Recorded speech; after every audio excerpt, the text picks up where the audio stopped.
आणखी 2 ते 3 मिनिट शिल्लक आहेत आणि ती कुणासाठी आपण थांबूया ती सुरू करूया. सगळे आले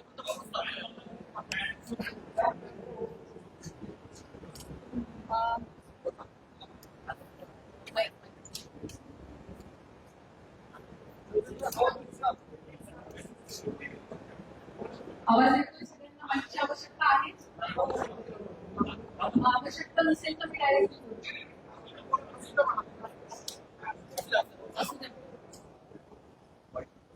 सर्वांना नमस्कार.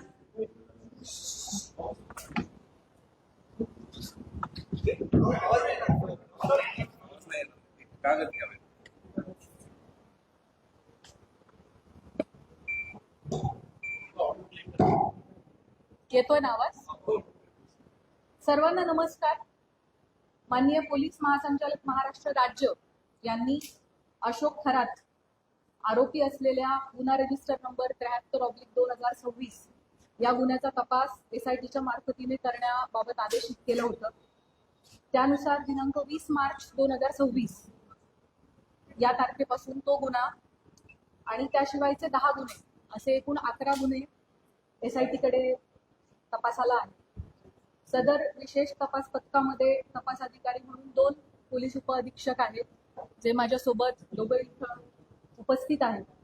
त्याच पद्धतीनं सहाय्यक तपास अधिकारी म्हणून 3 पोलीस निरीक्षक, 3 सहाय्यक पोलीस निरीक्षक, 10 पोलीस उपनिरीक्षक आणि 6 पोलीस अंमलदार असं एकूण 24 लोकांचं आपलं तपास पथक आहे. त्यापैकी काही लोक इथं उपस्थित आहेत, काही लोक उपस्थित राहू शकलेले नाही. अशोक खरात याच्या विरुद्ध नाशिक आणि नगर जिल्हा या दोन्हीमध्ये मिळून एकूण 12 गुन्हे दाखल झालेले आहेत, ज्यामध्ये अशोक खरात आरोपी आहे. या 12 गुन्ह्यांपैकी 9 गुन्ह्यांचा तपास हा SIT करत आहे, 2 गुन्ह्यांचा तपास अहिल्यानगर पोलीस करत आहेत आणि एका गुन्ह्याचा तपास नाशिक शहर पोलीस करत आहेत. आणि अशोक खरात विरुद्ध नसलेले मात्र या विषयाशी संबंधित असे 2 गुन्हे दाखल आहेत. त्या 2 गुन्ह्यांचा देखील तपास SIT करत आहे. त्यामुळे 9 गुन्हे अशोक खरातच्या विरोधातले आणि विरोधात नसलेले पण संबंधित असलेले 2 गुन्हे असे एकूण 11 गुन्हे आमच्याकडे तपासाला आहेत.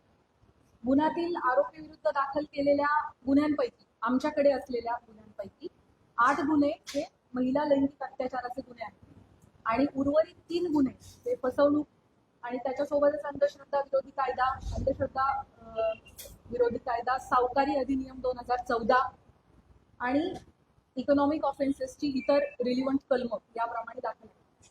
महिला लैंगिक अत्याचाराचे सर्वच्या सर्व 8 गुन्हे आणि फसवणुकीचा 1 गुन्हा असे 9 गुन्हे SITकडे तपासाला आहेत. आजपर्यंतच्या तपासादरम्यान 30 पेक्षा अधिक साक्षीदारांकडे आपण विचारपूस केलेली आहे. साक्षीदारांकडे आणि पीडितेंकडे आपण जी चौकशी केली त्यातून आरोपी हा पीडित व्यक्ती आणि कुटुंबाच्या श्रद्धेचा गैरफायदा घेत होता, त्यांना भीती दाखवत होता, खडे, चिंचोके, रुद्राक्ष, पूजा विधी इत्यादी गोष्टींच्या माध्यमातून त्यांच्याकडून पैसा उकळत होता, महिलांना स्वतःकडे दैवी शक्ती असल्याचं भासवत होता, त्यांच्या कुटुंबियांच्या मृत्यूची भीती दाखवून त्यांना बदनामी करण्याची धमकी देऊन त्यांचं लैंगिक शोषण करत होता. त्याच पद्धतीनं ईशानेश्वर मंदिराच्या परिसरात अंधारामध्ये हातचलाखीनं स्वतःकडे दैवी शक्ती असल्याचं भासवून समाजामध्ये सातत्यानं अंधश्रद्धा पसरवण्याचं कामही करत होता असं आपल्याला निष्पन्न होतं. महिला अत्याचाराच्या संदर्भाने दाखल 8ही गुन्ह्यांमध्ये पीडिता आणि त्यांचे कुटुंबीय हे अतिशय धाडसाने समोर आलेले आहेत आणि त्यांनी फिर्याद दाखल केली आहे. त्याच्यामुळेच आपण आरोपीवरती कायदेशीर कारवाई करू शकत आहोत. आपल्या सगळ्यांच्या माध्यमातून मी आवाहन करू इच्छिते की या महिलांनी लोक काय म्हणतील या भीतीनं अन्याय सहन केलेला आहे आणि आता अतिशय धाडसाने कुटुंबाला विश्वासात घेऊन त्यांनी गुन्हे दाखल केलेले आहेत. त्यामुळे त्यांची ओळख उघड न करणे, सोशल मीडियावरती त्यांचे व्हिडिओज न पसरवणे, आपल्या मोबाईल्समध्ये असे व्हिडिओ न बाळगणे हे आपल्या सगळ्यांचं नैतिक कर्तव्य तर आहेच, पण त्याचबरोबर माननीय सर्वोच्च आणि उच्च न्यायालयाचे देखील तसे कठोर निर्देश आहेत.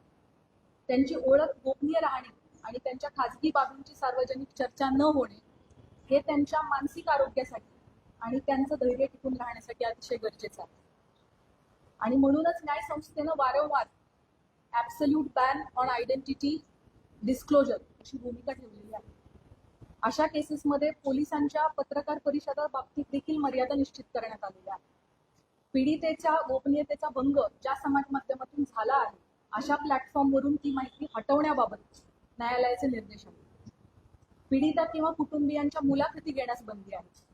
अंतिम निकाल येण्यापूर्वीच आरोपीच्या प्रतिष्ठेला हानी पोहोचवणारे आणि माध्यमांद्वारे चालवणारा खटला, ज्याला आपण मीडिया ट्रायल असं म्हणतो, अशी परिस्थिती निर्माण करणारे किंवा केवळ तर्कवितर्काच्या आधारित वार्तांकन टाळावे असे निर्देश देखील माननीय उच्च आणि सर्वोच्च न्यायालयांनी प्रसारमाध्यमांना दिलेले आहेत. कलम 72 BNS लैंगिक अत्याचाराच्या पीडितांची ओळख उघड करणाऱ्यांना शिक्षेस पात्र ठरवते. अनुच्छेद 21 भारतीय संविधान पीडितेचा जगण्याचा अधिकार, गोपनीयतेचा अधिकार आणि प्रतिष्ठेचा अधिकार यांचे संरक्षण करते. जुलै 2025 मध्ये मद्रास उच्च न्यायालयाने एका महिला वकिलाचे तिच्या संमतीशिवाय चित्रण केलेले खाजगी स्वरूपाचे फोटो व्हिडिओ तात्काळ 48 तासांच्या आत काढून टाकण्याचे आदेश दिलेले होते. अशा प्रकारची सामग्री रोखणं हे राज्याचं कर्तव्य आहे असं न्यायालयाने त्यावेळेला अधोरेखित केलं होतं. SIT कडे असणाऱ्या गुन्ह्यांमधील पीडितांचे आक्षेपार्ह व्हिडिओ जे आहेत, जे प्रसारित झाले होते, त्याच्या एकूण 4650 लिंक्स SITच्या सायबर टीमने, आपली जी टीम आहे 24 लोकांची, यामध्ये 4 लोकांची सायबर टीम आहे. या सायबर टीमचं पूर्ण वेळ कर्तव्य हे होतं की प्रत्येक काही मिनिटांनी काही नवीन अपलोड झालंय का ते शोधणं आणि त्याला रिपोर्ट करणं. सो आपली ही जी SITची सायबर टीम आहे तिने महाराष्ट्र सायबरच्या मदतीने आतापर्यंत 4650 लिंक्स या डिलीट करून घेतलेल्या आहेत. त्याच पद्धतीने सोशल मीडियावरती आक्षेपार्ह पोस्ट पुन्हा पुन्हा टाकणाऱ्या एकूण 451 अकाउंटला कायमस्वरूपी काढून टाकण्यात आले. पीडितांचे आक्षेपार्ह व्हिडिओ प्रसारित केल्याप्रकरणी आतापर्यंत 2 गुन्हे देखील दाखल झाले. सदरचे गुन्हे हे सातपूर पोलीस स्टेशन नाशिक शहर आणि कोपरगाव पोलीस स्टेशन अहिल्यानगर या ठिकाणी दाखल असून संबंधित घटकच त्याचा तपास करत आहेत आणि त्यामध्ये आजपर्यंत एकूण 6 आरोपींना अटक देखील करण्यात आलेली आहे.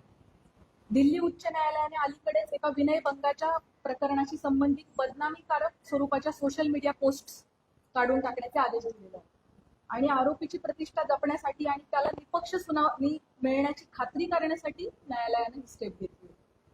SIT कडे असणारे सर्वच तपास हे अतिशय संवेदनशील प्रकारचे असल्यामुळे त्याविषयीची जी माहिती आपल्याला सांगणं शक्य आहे ती माहिती मी आपणास याद्वारे दिलेली आहे. आपल्या सगळ्यांच्या मनामध्ये या प्रकरणाविषयी अनेक प्रश्न आहेत, मला त्याची पूर्णतः कल्पना आहे. त्यापैकी बहुतांश प्रश्नांना स्पर्श करण्याचा मी प्रयत्न केलेला आहे. या प्रकारच्या गुन्ह्यामध्ये BNS सेक्शन 93 BNSS प्रमाणे गुन्हा दाखल झाल्यापासून 60 दिवसांच्या आत आपल्याला दोषारोपपत्र दाखल करणं आवश्यक असतं. आपल्याकडचा या प्रकारचा पहिला गुन्हा हा नाशिक शहरामध्ये 17 मार्च 2026 रोजी दाखल झालेला आहे आणि SIT कडे त्याचा तपास 20 तारखेला आला, 3 दिवसानंतर. त्याचे ऑलरेडी 20 दिवस संपलेले आहेत आणि आणखी 40 दिवस अवधी आपल्या हातामध्ये आहे पहिल्या गुन्ह्यासाठी आणि उरलेले 7 गुन्हे आहेत ते देखील पुढच्या आठवडाभराच्या कालावधीमध्ये दाखल झालेले आहेत.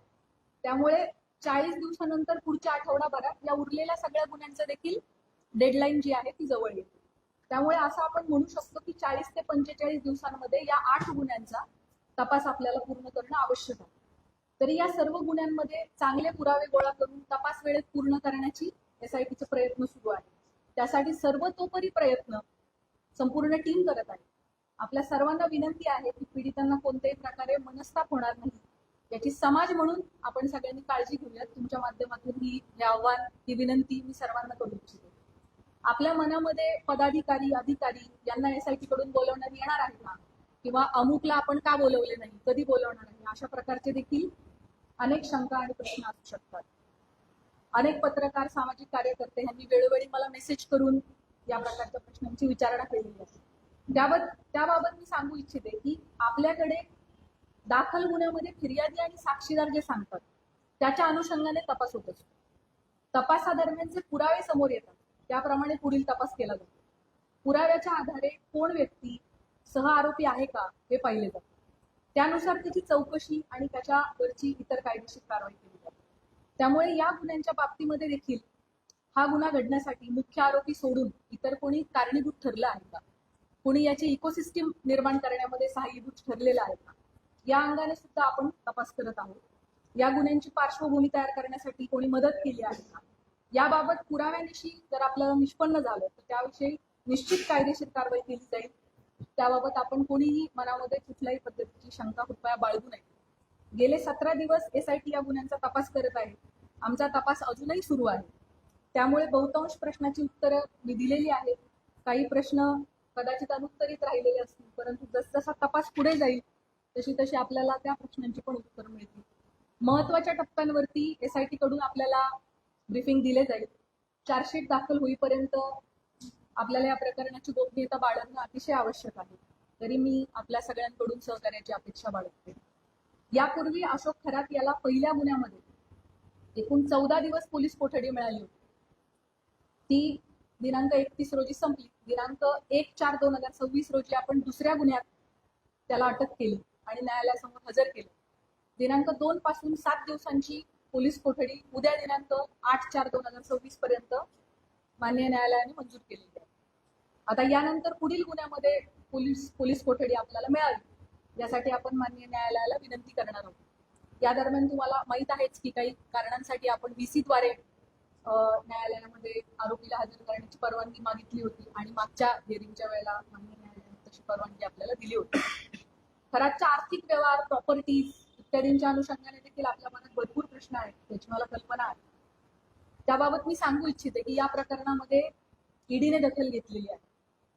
ईडीने विशेष तपास पथकाला जी माहिती मागितली आहे आमच्याकडून, ती सगळी माहिती आम्ही त्यांना पुरवलेली आहे आणि भविष्यात देखील ईडीला आमचे पूर्णपणे सहकार्य असणार आहे.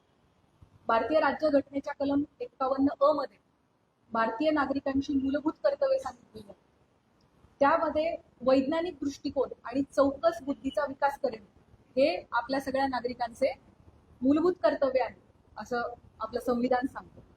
या निमित्ताने भविष्यात अंधश्रद्धेपोटी महिलांचं शोषण घडू नये, कोणीही कुठल्याही बंधूच्या फसवणुकीला समाजाने बळी पडू नये यासाठी सतर्क आणि चौकस राहण्याचं आव्हान मी आपल्या मार्फतीने सर्व नागरिकांना करू इच्छिते. अतिशय शॉर्ट नोटीसवर सर्व पत्रकार बंधू भगिनी या प्रेस कॉन्फरन्ससाठी उपलब्ध झालेले आहेत, उपस्थित झालेले आहेत. त्या सगळ्यांचे मी मनापासून आभार मानते आणि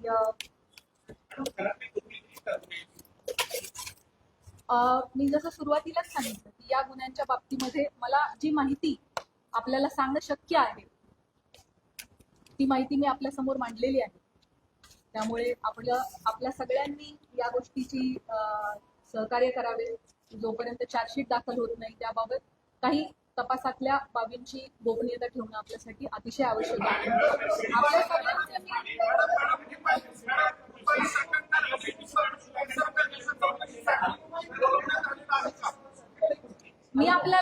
मला वाटतं ह्या सगळ्या प्रश्नांची उत्तरं मी ऑलरेडी आपल्याला दिलेली आहे.